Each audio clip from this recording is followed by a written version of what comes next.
Ramadan at the park. അതെ, നമ്മുടെ അബുഷഹാര park Ramadan വേണ്ടി റെഡി ആയിക്കൊണ്ടിരിക്കുക കേട്ടോ. നാളെ 5 മണിക്കാണ് സ്റ്റാർട്ട് ചെയ്യുന്നത്.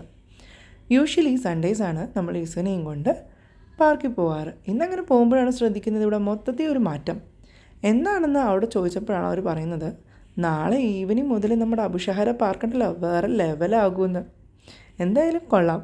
അതുകൊണ്ട് തന്നെ ഇന്ന് നമ്മൾ വിചാരിച്ചു ഇസേനയും കൊണ്ട് നന്നായിട്ടങ്ങ് കളിച്ചേക്കാമെന്ന്. കാരണം ഇനി ഒരു 2 മാസത്തേക്ക് ഇവിടെ ഇങ്ങനെയായിരിക്കും എന്നാണ് പറഞ്ഞു കേട്ടത്. സത്യമാണോ അല്ലയോ എന്നറിയത്തില്ല. ഇസ എന്തായാലും നല്ല അടിപൊളിയായിട്ട് ഇന്നിരുന്ന് കളിച്ചു. പക്ഷേ കുറച്ച് കഴിഞ്ഞപ്പോഴത്തേനും ലൈറ്റ് ഇട്ടപ്പോൾ ഇസയുടെ സ്വഭാവം അങ്ങ് മാറി. അതിൽ കയറണം ഇതിൽ കയറണം, ദൈവമേ ഇതൊന്നും സെറ്റാക്കിയിട്ട് പോരുമില്ല.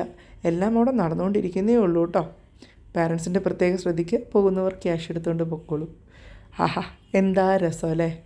അതെ, എല്ലാം റെഡിയായും. ഈസിക്ക് പിന്നെ ഞങ്ങളുടെ ഫോട്ടോ എടുക്കാൻ വലിയ താല്പര്യമൊന്നും ഉണ്ടായിരുന്നില്ല. അതുകൊണ്ട് ഞങ്ങൾ മാത്രം ഫോട്ടോ എടുത്തു. ഞങ്ങളങ്ങനെ സന്തോഷകരമായിട്ട് മടങ്ങി. അത്രയേ ഉള്ളൂ. Bye bye.